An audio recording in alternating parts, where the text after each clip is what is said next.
ካቾቻችን ከካፋ ቴሌቪዥን ለሳቱ ያዘጋጀናቸውን ዜናዎች ይዘን ቀርበናል። ከዜናዎቹ ጋር ብሩክታይት አይደል የድምጽ ውድድር አሸናፊዋ አርቲስት ቡዛየው ሰለሞን በትውልድ አካባቢዋ ቦንጋ ከተማ ደማቅ አቀባበል ተደርጎላታል።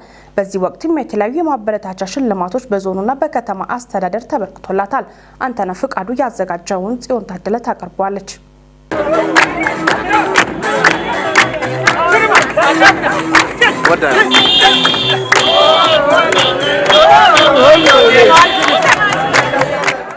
በሁለተኛ ዙር የኢትዮጵያ አይዶል ድምጽ ውድድር አሸናፊዋ አርቲስት ቡዛየው ሰለሞን በትውልድ አካባቢዋ ቦንጋ ከተማ ደማቅ አቀባበል እየተደረገላት ሲሆን በአቀባበሉ ወቅት የዞኑ ባህል ቱሪዝምና ስፖርት መምሪያ ኃላፊ አቶ ነጻነት ብራኑ አርቲስቷ ባስመዘገበችው ድል ኮርተናል ብለዋል። ባስመዘገበችው ድል የተሰማንን ደስታ ለመግለጽና ተተኪዎችን ለማበረታታት ታልሞ የአቀባበል ፕሮግራም መካሄዱንም ኃላፊው ገልጸዋል። አርቲስት ቡዛየው ሰለሞን በከፋ ባህል ቱሪዝምና ስፖርት መምሪያ የከፋ ባህላዊና ዘመናዊ ክነት ባንድ አባል በመሆን ለረጅም ዓመታት ያገለገለች ለዚህም ለከፋ የሙዚቃ ኢንዱስትሪ እድገት የራሷን አስተዋጽኦ ያበረከተች ከመሆን ባሻገር ለሌሎች ሴት ድምፃውያን እና ተወዛዋዦች ወደ መድረክ እንዲመጡ በማድረግ ረገድ አሪያ መሆን የቻለች ናት።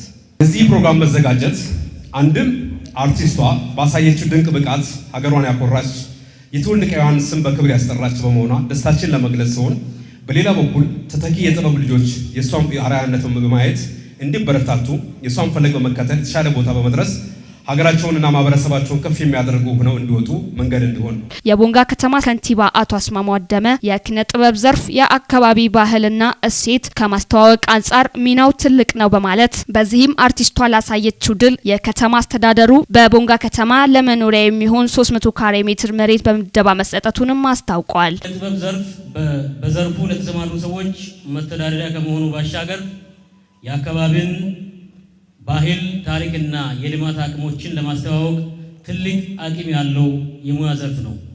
ይህንን ታላቅ ድል የበለጠ አጠናክራ እንድትቀጥል ሌሎች ታለንትና ተሰጥኦ ያላቸው ታዳጊዎችም ፈለጓን እንዲከተሉ ለቀጣይ ስራዋም ማበረታቻ ይሆን ዘንድ የከተማ አስተዳደሩ ካቢኔ አባላት በቦንጋ ከተማ ለመኖሪያ አገልግሎት የሚሆን 300 ካሬ ሜትር መሬት በመደባ እንዲሰጣት ወስነዋል። የዞኑ ዋና አስተዳዳሪ አቶ እንዳሻው ከበደ እንዳሉት አርቲስቷ እንድታሸንፍ ድጋፍ ላደረጉ ወገኖች ሁሉ በዞኑ አስተዳደር ስም ምስጋናቸውን አቅርበው እንዲህ አይነቱ መደጋገፍ በሁሉም ዘርፍ ተጠናክሮ መቀጠል አለበት ብለዋል። ወደፊትም የሚያስፈልግ ድጋፍ ከአርቲስቷ ጎን እንደሚሆኑ የጠቆሙት አቶ እንዳሻው የዞኑ አስተዳዳሪ የ100,000 ብር ስጦታ ማበርከቱንም ገልጸዋል። አቅማችን በፈቀደ መልኩ ሁላችንም ከጎንሽ ነን። የቦንጋ ከተማ አስተዳደር ቤት እንድትሰራ የ300 ካሬ ሜትር ስለሰጠ የቦንጋ ከተማ አስተዳደርን በድጋሚ ታመሰግን። የዞን አስተዳደር እንግዲህ አሁን ላመጣሽው ውጤት በጣም በርካታ የበጀት ችግሮች ቢኖሩትም የ100,000 ብር ድጋፍ አድርጓል። ሌሎች አካላትን በዚህ መልኩ ሞቱ ካለ በተለይ በባህሉ ዘርፍ በሙዚቃው ዘርፍ አካባቢያችንን የሚያስተዋውቁ ካሉ ወደፊትም ድጋፋችን ይቀጥላል የሚል ነገር ነው ያለን። በድጋሚ እንኳን ደስ ያለሽ ሁላችንም እንኳን ደስ ያለን። እንዲሁም በክልሉ የሚገኙ የከፋ ተወላጅ አመራሮች በአቶ ሚሊዮን አለሙ አማካኝነት 42,000 ብር የማበረታታት ሽልማት አበርክተዋል። አርቲስት ቡዛየው ሰለሞን በበኩሏ ለተደረገላት አቀባበልና ስለተበረከተላት ሽልማት ምስጋናዋን አቅርባለች። መጀመሪያ እግዚአብሔር ነበር ማመስገን ክብር ለድንግል ማርያም ልጅ ክብሩን እሱ ይውሰድ። ይመስገን አሁን ለድል በቅቻለሁ፣ ሀገሬንም አስጠርቻለሁና ደስ ብሎኛል። እንኳን ደስ አለሽ። ምን እንደምል አላውቅም። ይሄ በአጠቃላይ የዞን አስተዳደር ኃላፊዎች ከጎን ሆናችሁ ስትደግፉ ለነበራችሁ ለጉርማሾች፣ ለኃላፊዎች፣ ከፍተኛ ባለስልጣኖች ለሁላችሁም በጣም እግዚአብሔር ክብር ይስጥልኝ። በጣም አመሰግናለሁ። በሀገር ሽማግሌዎች ምርቃት ስነ ስርዓት የዕለቱ ፕሮግራም ተጠናቋል።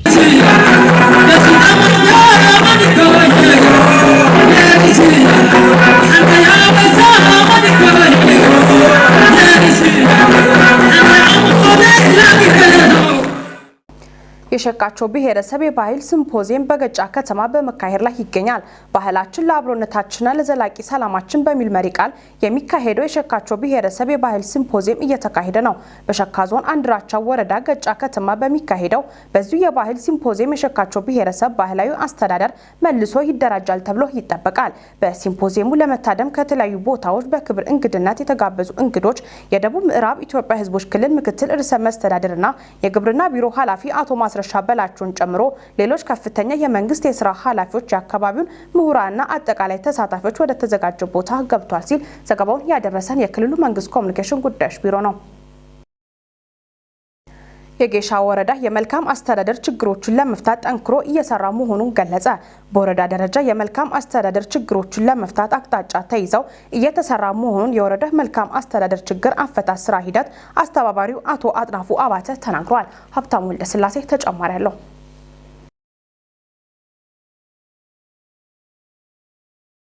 ከእቅድ አዘገጃጀትና አፈጻጸም ጀምሮ የመልካም አስተዳደር ጉዳዮች፣ የሪፎርምና ጸጥታ ስራዎች፣ የካፒታል ፕሮጀክት አፈጻጸም፣ ለምግባርና ሙስና ሌሎች ጉዳዮች ላይ ያተኮረ ድጋፍና ክትትል እየተደረገ መሆኑን የወረዳው አስተዳደር ጽሕፈት ቤት ኃላፊው አቶ አድማሱ ወልደ ተናግረዋል። በየደረጃ ተጀምሮ ያልተጠናቀቁ በመንግስትና በማህበረሰብ ተሳትፎ የተሰሩ ያሉ የተለያዩ የልማት ስራዎችና የካፒታል ፕሮጀክት አፈጻጸም በህዝቡ ዘንድ አመኔታ እንዲኖረው ለማድረግ ትኩረት ተሰጥቶ መጠናቀቅ እንዳለበትም የወረዳ ዋና አስተዳዳሪ አቶ ካሳሁን ገብረ አሳስበዋል። በስራ ወቅት የታዩ ጉድለቶችን ትኩረት ሰጥተው በማረምና የቀጣይ 6 ወር እቅድ አካል አድርጎ መውሰድ እንደሚገባና የተሻለ ተግባራትን አጠናክሮ ማስቀጠል እንደሚያስፈልግም የወረዳ ዋና አስተዳዳሪ አቶ ካሳሁን ገብረ ገልጸዋል። ኢትዮጵያና ጅቡቲ ረጅም ዓመት ያስቆጠረ የባህልና የቋንቋ ትስስር ያላቸው ወንድማማች ህዝቦች ናቸው ሲሉ የብልጽግና ፓርቲ ምክትል ፕሬዝዳንትና የዋናው ጽህፈት ቤት ኃላፊ አቶ አደም ፋራ ገለጹ። አቶ አደም ፋራ ይህንን ያሉት በጅቡቲ የገዢው ፓርቲ 45ኛ ዓመት ክብረ በዓል ላይ በተሳተፉበት ወቅት ነው። ከኢትዮጵያ ዜና አገልግሎት ድርጅት ለተገኘው ዘገባ ጽዮን ታደለ። ኢትዮጵያና ጅቡቲ ረጅም ዓመት ያስቆጠረ የባህልና የቋንቋ ትስስር ያላቸው ወንድማማች ህዝቦች ከመሆናቸው ባሻገር በኢኮኖሚያዊና በመሰረተ ልማት ፕሮጀክቶች ዝርጋታ የጠበቀ ግንኙነት እንዳላቸው የብልጽግና ፓርቲ ምክትል ፕሬዝዳንትና የዋና ጽህፈት ቤት ኃላፊ ገለጹ። በብልጽግና ፓርቲ ምክትል ፕሬዝዳንትና የዋናው ጽህፈት ቤት ኃላፊ አቶ አደም ፋራ የተመራ ልዑክ በጅቡቲ የገዢው ፓርቲ 45ኛ ዓመት የክብረ በዓል ላይ እየተሳተፈ ይገኛል። በመርሃ ግብሩ ላይ የብልጽግና ፓርቲ ምክትል ፕሬዝዳንትና የዋናው ጽህፈት ቤት ኃላፊ አቶ አደም ፋራ የአጋርነት ንግግር አድርገዋል። በንግግራቸውም ብልጽግና ፓርቲን ወክለው ለገዢው ፓርቲና ለጅቡቲ ህዝብ የእንኳን አደረሳችሁ መልእክት አስተላልፈዋል። ኢትዮጵያና ጅቡቲ ረጅም ዓመት ያስቆጠረ የባህልና የቋንቋ ትስስር ያላቸው ወንድማማች ህዝቦች ከመሆናቸው ባሻገር በኢኮኖሚያዊና በመሰረተ ልማት ፕሮጀክቶች ዝርጋታ የጠበቀ ግንኙነት እንዳላቸው አንስተዋል። የብልጽግና ፓርቲ የጅቡቲ ገዢው ፓርቲ ያለውን አብሮነትና ወንድማማችነት ለማስቀጠል ያለውን ቁርጠኛ አቋምም ገልጸዋል። በክብረ በዓሉ ላይ የቻይና፣ የኬንያና የሩዋንዳ ልኡካን መገኘታቸውን በጅቡቲ የኢትዮ ኤምባሲ መረጃ ያመለክታል። ወደ ስፖርት ዜና ስናልፍ ኢትዮጵያ በዓለም የቤት ውስጥ ሻምፒዮና ከአፍሪካ አንደኛ ከዓለም 5ኛ ሆና አጠናቀቀች። ምረት ማሞ ተጨማሪ አላት።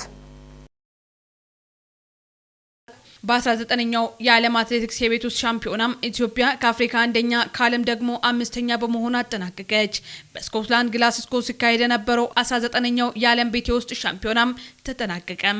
በውድድሩ ኢትዮጵያ በ800 ሜትር፣ በ1500 ሜትር እና በ3000 ሜትር ርቀቶች በ8 ሴቶችና በ5 ወንዶች በድምሩ 13 አትሌቶች ተሳትፈዋል። በሻምፒዮና ኢትዮጵያ በሴቶች 800 ሜትር ጽጌ ዳጉማና በሴቶች 1500 ሜትር ፍሬውን ኃይሉ የወርቅ ሜዳሊያ በሴቶች 3000 ሜትር ጉዳፍ ጸጋዬ የብር እንዲሁም በወንዶች 3000 ሜትር ሰለሞን ባረጋም የነሐስ ሜዳሊያ ለኢትዮጵያ አስገኝተዋል። በዚህ ሻምፒዮና ኢትዮጵያ በሁለት ወርቅ፣ በአንድ ነሐስና በአንድ የብር ሜዳሊያ በአጠቃላይ በ4 ሜዳሊያ ከአፍሪካ አንደኛ በመሆን ከዓለም ደግሞ 5ኛ ደረጃን በመያዝ ማጠናቀቃቸውን የኢትዮጵያ አትሌቲክስ ፌዴሬሽን መረጃዎች ያመለክታል። ክቡራን ተመልካቾቻችን ከካፋ ቴሌቪዥን ለሳቱ ያዘጋጀናቸው ዜናዎች እስካሁኖቹ ነበሩ። ዜናዎቹን እየመራው እኔ ብሩክታይት ብርሃኑ አብራችሁ ቆይታ አደረኩ። ከቀሪ የካፋ ቴሌቪዥን መሰናዶች ጋር መልካም